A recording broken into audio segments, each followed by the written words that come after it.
বসিরহাটের বড় মাওলানা আল্লামা রুহুল আমিন সাহেব নাম শুনেছেন? দাদা হুজুর সুন্দরবন জঙ্গলের ভেতর দিয়ে জলসায় যাচ্ছে।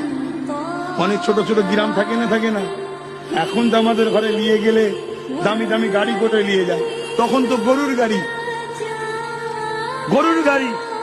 আর সে আজকালকার মতো উন্নতও নয়, গরুর গাড়ি করে নিয়ে যাচ্ছে। দাদা হুজুর আছে, বসিরহাটের বড় মাওলানা আল্লামা রুহুল আমিন সাহেবও রয়েছে, যাচ্ছে। হঠাৎ গরুর গাড়ির যে চালক, সে তো লাভ মেরেই ওই যে গরুর গাড়ির ভেতরে কি থাকে ওটাকে বলেন না, ছাউনি, ওর ভেতরে লাভ মেরে ঢুকে পড়েছে। কি হয়েছে রে বাবা?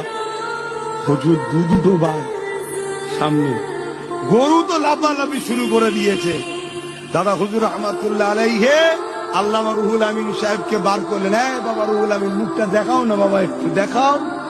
রুহুল আমিন সাহেব মুখটা দেখিয়েছে। দাদা হুজুর ভেতর থেকে বলছে, তুই জঙ্গলের বাঘ আর রুহুল আমিন হলো আবু বকরের বাঘ। জোরে বলুন সুবহানাল্লাহ। দুটো বাঘ দুদিকে লাভ মেরে পালিয়েছে। জোরে বলুন সুবহানাল্লাহ।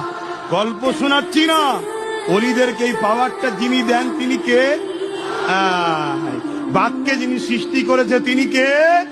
অতএব আল্লাহর ক্ষমতা সবার উপরে। অতএব সেই আল্লাহ ওয়ালা হয়ে যাও, দিলের পাওয়ার তৈরি